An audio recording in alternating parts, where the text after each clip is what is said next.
Hey everybody, Dr. Tom Moorcroft here, back again with another episode of the Healing from Lyme Disease Summit. And this is a really fun interview for me because I want to introduce you guys to Fillis Bedford from the LymeLight Foundation. And one of the most important things to me is that people have access to the care that they need and they deserve. And so much of what we've talked about is like, hey, maybe you need to, understand about Lyme, understand about the co-infections. If you think you have it, you need to work with a healthcare practitioner. Maybe you need to actually get the labs that help you clarify your diagnosis. Is it one or the other, or is it something that we weren't even thinking about? The problem that so many people run into these days is sometimes they can't afford that. And one of the things that I've seen in my practice over the years is how organizations like LymeLight Foundation that are here to provide support for diagnosis, treatment, access to care for patients has dramatically changed people's lives. And we have many people in our practice that, and I'm thinking of someone in particular who was wheelchair bound when they came into our practice. They basically scrounged every little bit of money that they could to get in because that's how important it was that the healing was. And the problem was once they got going, we were supporting them the best we could, but they ran out of money really quickly and they were really distraught. And I said to him, I was like, well, do you know about LymeLight Foundation? And they had not heard about them. And then my heart sank and I said, all right, let's figure this out now. Get your application and we'll support you with a letter. They received a grant from LymeLight Foundation. And now it's like 4 or 5 years later, no wheelchair, completely fine, no symptoms the last couple of years. That's the super fast story. But Fillis Bedford, I wanted to just say thank you and to you and your family and LymeLight Foundation for creating that opportunity for more than just one person in our practice and people all over the country. And I wanted to welcome you and feel like we really need to let people know what LymeLight Foundation really is all about. So thanks for joining me. Oh gosh, well, thank you for having me on, and what an introduction and a shout out to LymeLight Foundation. So thank you. It's an honor to be here. Yeah. And so one of the things we're going to talk about, because this is sort of our public service announcement, right? And at the end, guys, like I always like to let you know what we're going to be doing. And one part is we're going to if you're in need of support, we're going to let you know how to get support. And if you happen to be someone who's at a place where you have means to support other people and you don't know exactly the best way to do it, we're going to talk about that as well. Because one of the unique things, Phyllis, about LymeLight Foundation is you guys are basically, if we donate to LymeLight right now, 100% of our donations go directly to supporting other people. And that's Right. through the charity of donors that make that possible. So Right. before we dive into all the nuts and bolts and the nitty gritty, what brought you to LymeLight and creating this whole thing and being an advocate for patients who are just underserved and don't have the resources that we would like to have in order to access care? Yeah, great question. And so LymeLight Foundation was started really through our journey of healing from our daughter. Our oldest daughter was diagnosed with Lyme when she was in her senior year of high school.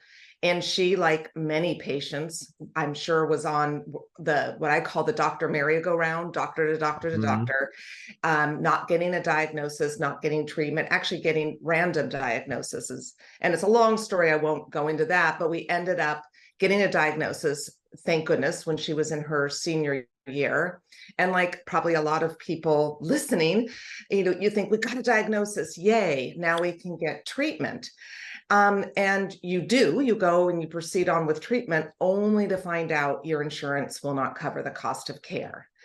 And that was just eye-opening to us. What? I mean, we have a disease that insurance won't cover the cost of care. That was almost like a slap in the face after everything you've been through. So we were in the position that we could afford to pay for Sarah's treatment. But we met many, many families along the way who just were not in the same position. And it was heartbreaking to be in the IV lounges or just in the waiting rooms and literally overhear families trying to figure out how they could get care for their children.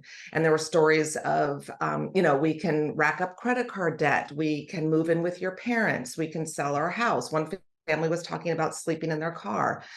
And really, you just sat there thinking, we've got to do something. As Sarah got better, we were actually out to dinner with another family who's had a similar situation, daughter sick, could afford care. And really, LymeLight Foundation was sort of born over that dinner of, well, we'll just form an organization, a nonprofit. And our goal was really small. If we could just help a few kids get treatment, wouldn't that be great? And there's a much longer story, which I won't go into, but that was the genesis. That was back in 2011.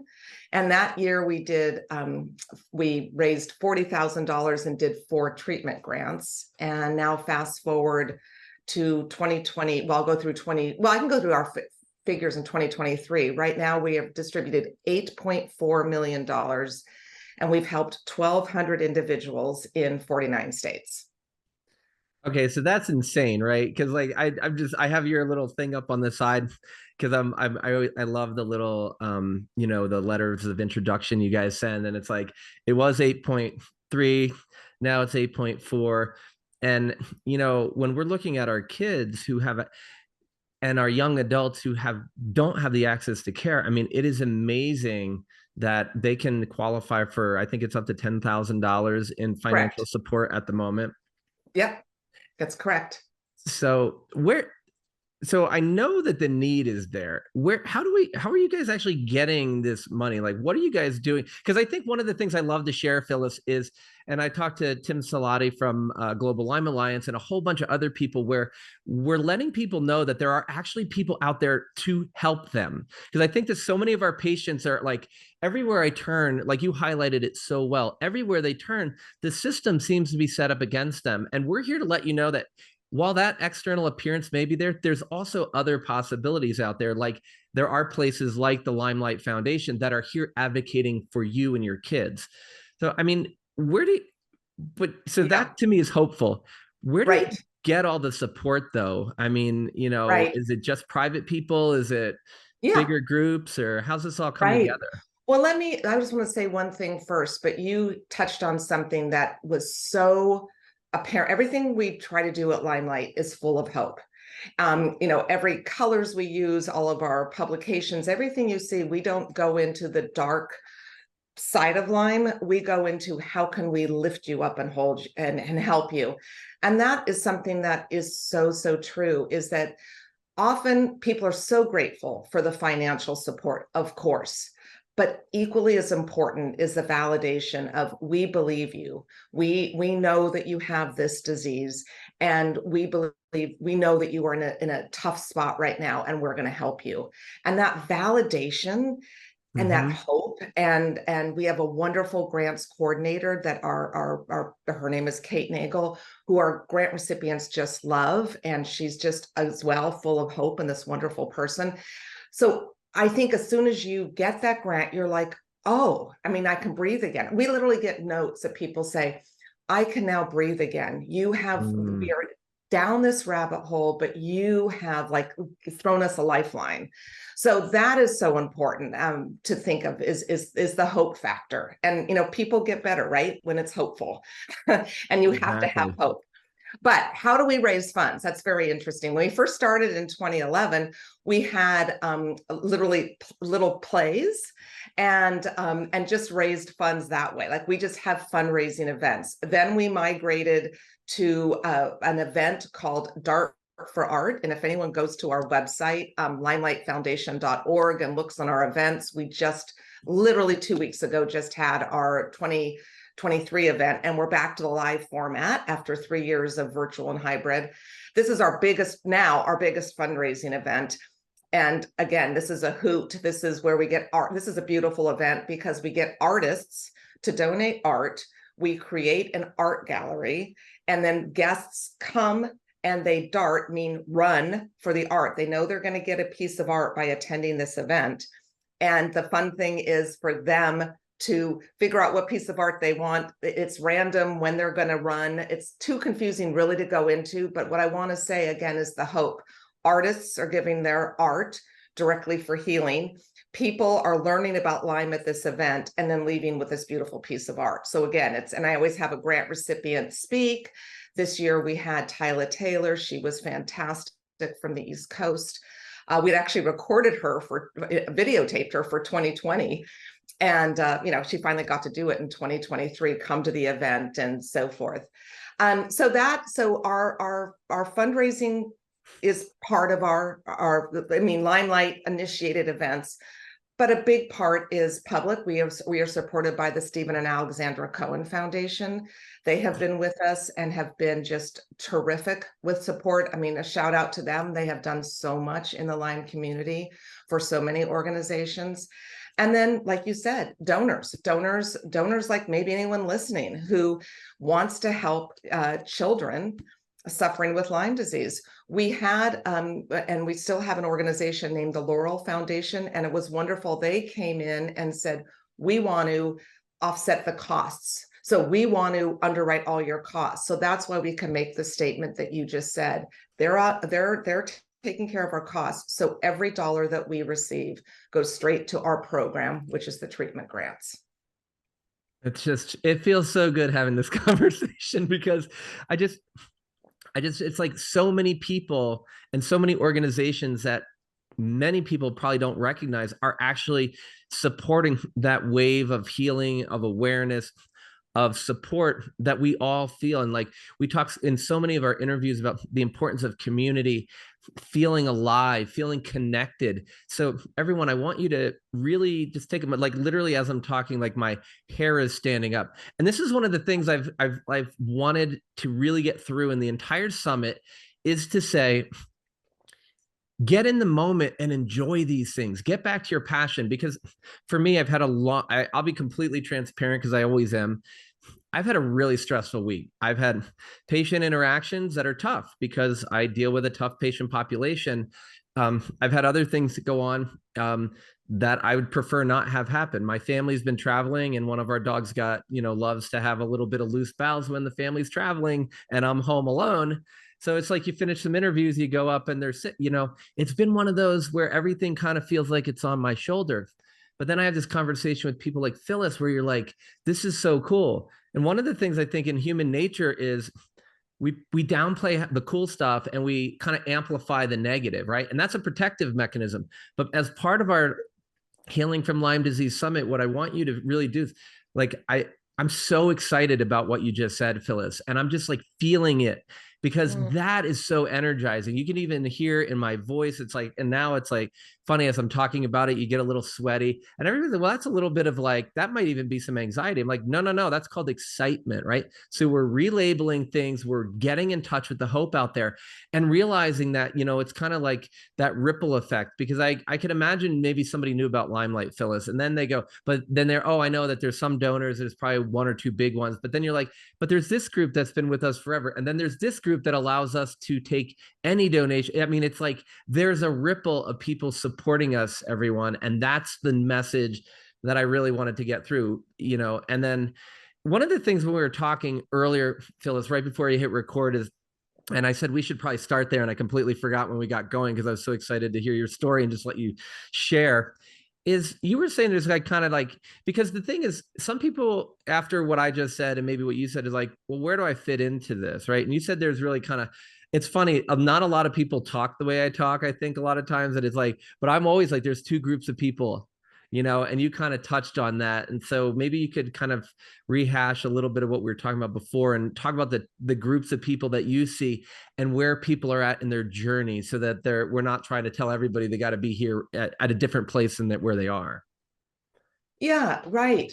Well, what I was saying was what we have found in our experience, and I'm sure if you said this, you felt the same thing, is that and both are valid. There's sort of two groups of people as you recover from Lyme, or as you are recovering, that you either want to leave the Lyme space. You just for your personal healing, you've got to just step away from it and say, that was a horrible couple of years, whatever it was.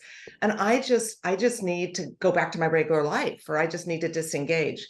Then there's the other group that is like, that was a rough spot, but I've got to do something with this. I mean, I got to validate that what I just went through for the last 2 to 5 to 10 years, and I've got to use this experience to benefit others. And, it's so interesting. I think what you were saying, Tom, is we all have God-given gifts, right? We all have a sphere of influence. And how can you use if you choose to go down that path, how do you use what's happened with you with Lyme to benefit another? And another way to say it is, what is your passion? So what is your passion that then you can augment your Lyme experience, or go towards the passion and bring Lyme with it? So that's really what happened, with LymeLight Foundation. I think that happens with so many doctors that are out there, so many advocates. And that's another thing. We all have different gifts. So LymeLight Foundation, that just seemed the path that we were on. But for everyone listening, there's all, maybe you're so busy, but you could donate some money to one of the Lyme organizations. Or, maybe you're an artist and you can donate to Dart for Art. I mean, there's so many ways to plug in. So that's what I always encourage people to do, is if that's the path you're on, get engaged, because that feels good. It feels good to help another, and it feels good to build community. Yeah, it's so interesting too, because I was just thinking as you were talking, Phyllis, maybe the thing you do is just share your story with someone else, whether it's in person or on a phone call or social or whatever your thing is, because so many of my people come in and they're like, especially the early ones, and we've talked so much about early diagnosis and access to care and treatment is critical because we can minimize or alleviate chronic Lyme. Like, I would love to just say, like, if we got everybody early diagnosis and treatment, let's eradicate chronic Lyme. But we can't do that without awareness. But maybe you don't have the time or the money, but you take 5 minutes one day to share a story, because I have so many patients come in like, oh, my neighbor, this person from my town, or I ran into a friend from, is actually how I became a Lyme doctor. I treated, I got better, and I was just doing my osteopathic treatments in the office and doing a little nutrition stuff. And then somebody, I felt like they felt weird and they felt infected, because my mentors had said, hey, you have another, your intuition in your hands. You can learn to feel the difference between Zoloft, cancer, and Lyme disease. And I guess you really could, because I was like, oh, I think you have Lyme disease. Didn't know anybody to treat her, got the test, started treating her, and she started getting better. And what was interesting, she ran into someone at Whole Foods and was just like, they were just talking. They hadn't seen each other in 6 years. And this other girl was so debilitated, and they just were catching up. And said, and with the story, the girl was like, that's not exactly what I have, but it sounds like kind of what I have. And go see Moorcroft, because he knows. And this is literally like my second Lyme patient. And thankfully, after like a year and a half and another wheelchair story, she's out and fine, and, has a business, has a kid, and everything's great. But what was beautiful is, and then after that, like, of course, that's all I ended up doing, because one person told another, told another, told another. So we don't need to do social. We don't need something crazy. You can, but it's just share your experience with someone else so they have the understanding.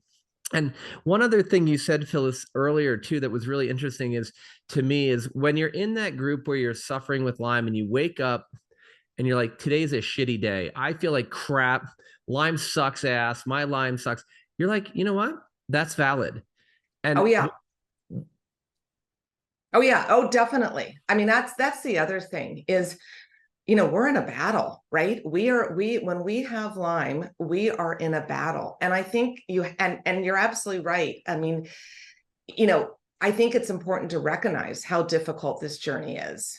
I mean, we can't minimize it by saying, I remember one time reading something about make sure you move every day. And I was looking at my daughter who, was having a hard time even thinking of moving, from room to room.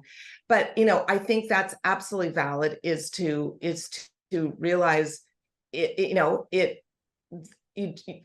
going to get there. Keep on fighting, keep on doing what you need to do. Keep looking for other avenues of, keep up with your detox, learn about detox, learn more about your disease, but also just look forward to, I'm going to get to the other side, whatever that means. And that may not mean, and we fully say this to our grant recipients, is we recognize that the other side might be, I'm not in school, now I'm in school, right? You may not be 100% symptom free. Very few of us with Lyme, right, are 100% symptom free.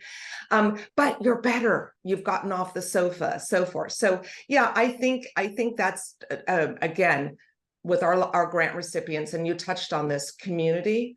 We do a lot of, we have a grant recipient reception, once a year, and it's through the pandemic, we've had to have this obviously be virtual. And that has been, and we're continuing it because we can have everyone from all state, anyone who wants to participate can participate. And that sense of community, that afternoon, I tell you, we all end up in tears. And it's because some of these kids, right, don't even know another kid like them, or another kid that has maybe been diagnosed yet. Maybe they have a misdiagnosis, who knows? But they get to see other kids, and we encourage them, if they would like to, if both sides are willing to share contact information. Community is really huge, huge, huge, huge. And I've some of our older, particularly female grant recipients, men are not as comfortable with this, on social media, all the different communities that are on social media. Instagram, you'll go on and someone will share, and then someone else will say, that's how I'm feeling, and then someone else will say, go you, yeah, you go do that. And I'm, it's amazing having someone else walking in the same shoes you are walking in is so edifying and so hopeful as well. And just to have another person cheering you on. It's so important. And I think one of the things, and I took a little note here, because one of the things we're doing is like really making sure that not only are we talking the talk, but in the summit, people are having the experiences of this. And one of our guided experiences will kind of touch on what you just touched on, which is, I think a lot of people in the positive mindset, health healing mindset community are all like, don't focus on, or really even sometimes that goes as far as don't even acknowledge some crap is going on in your life. And I'm like, well, that's fighting reality. You do have a crappy day, and it's to validate that you're having a crappy day, and also have the personal strength and community to support you to look at the healing possibilities. So I just think it's so important where it is okay to say that we're having a bad day. And it's also, even though that's not your fault, it is your responsibility to start to look to the future and to find that passion and that energy. And today that might just be laying in bed and relaxing and recovering. And tomorrow it might mean something different. So I just love the way you said it. It's so inspiring. Two things I want to really make sure we touch on, and is one, if people are, who can apply for a LymeLight grant, and like, how do they go about doing that? Okay. And then I'll do number two after. Okay. What do you want to say, both now? Sure. The other one was, if someone wanted to participate, support LymeLight, and provide donations, how do they do that? Okay. Both are through our website, which is great. So let's take the grant piece first. So on our website, limelightfoundation.org, go to applying for a grant. And it's literally an online process, and kind of like applying to college. It's a form that you fill out. And we have frequently asked questions. It's pretty self-explanatory how to do it. However, like I mentioned earlier, we have our grants coordinator, Kate Nagel, is always available for an email, a phone call. And a lot of people, have questions along the way. A lot of the parents have Lyme as well, and can get confused. So I just want to say, we are there to help you with any confusion. So anyone through age 25 can apply. And I do want to say it is need-based. So we are helping those that need it the most. So if you, if you come from an affluent family, that's not the people we're awarding the grants to. So you just apply online. And we ask for letters of support. You mentioned this, Tom, we ask for a doctor letter validating you in fact have Lyme. You do have to be diagnosed with Lyme, and there's all the who can support this on the website. And then you submit your application. We have board meetings 3 times a year. So we choose applicants 3 times a year. And then you are awarded when we choose you. If you are chosen, you have, as you mentioned, $10,000. But we're very careful. We don't just send you a check for $10,000 and say, have a nice day. We actually start with $3,000. You typically $3,000 or $4,000. Right. And the reason is manyfold. Number one, you touched on this, Tom, building community. We want to get to know you. You know, we want to know about you. We want you to know about us. We want you to have a support system. You know, Kate becomes, and our whole board becomes very familiar with all of our grant recipients. So you have an ally, you an advocate in LymeLight Foundation. And another reason is just to make sure the funds for donors, this is important, that the funds are going to treatment, right? And there's on our website, it says what is covered by treatment. And it's more than just treatment. For example, if you're seeing a doctor out of state, that is covered. Traveling expenses are covered. So you can read that section as to what is covered. The other thing that's important to us is, do you have a plan? What is your plan towards treatment? And we fully realize that it may be a plan in its genesis. And we don't dictate your plan. It's like, what do you think your body, what is good for your family, and what treatment modality are you going to utilize? And it's interesting, I would say most of our grant recipients sort of go the holistic integrative route, not the straight antibiotic route, or they may start straight antibiotic route and then alter. So it's interesting for us to see what is working, and we're introduced to new doctors, new treatments. It's kind of interesting to watch that too. So again, you as a grant recipient or the grant family, you are in control. We're your partner, but we're also validating, making sure that you're staying on course and not skewing off. Right. So that is that. We put other people that are not selected on a wait list and ask them, why don't you re-engage with us? Let us know. Because again, we would love to help everybody. I mean, I wish we had all the funding to help everybody. And that's another point. We help everybody that we have funding for. So if we had more funding, we could help more people. Which leads into your second question, is right there. There's a big donate button on our LymeLight Foundation .org page.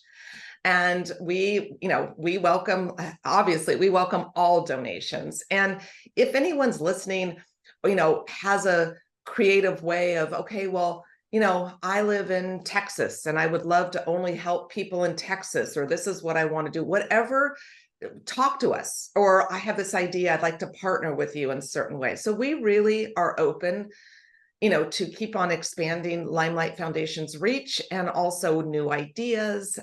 So anyway, that's that. And again, as just to reiterate, every dollar that you give, whether it's 5, 10, 1,000, 10,000, $1 million, it's all going to go to our grant recipients.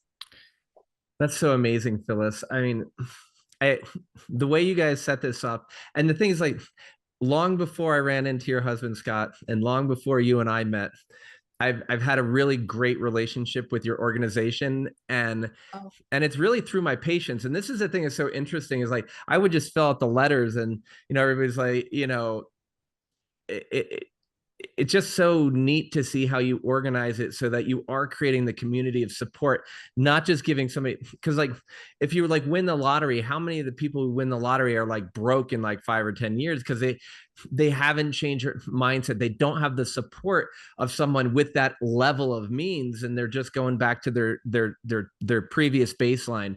What I love about LymeLight is it is this inspiration, this community that brings people and checks in on them, that allows them to actually make the change that allows the up to $10,000 they get, which is, to actually go really far.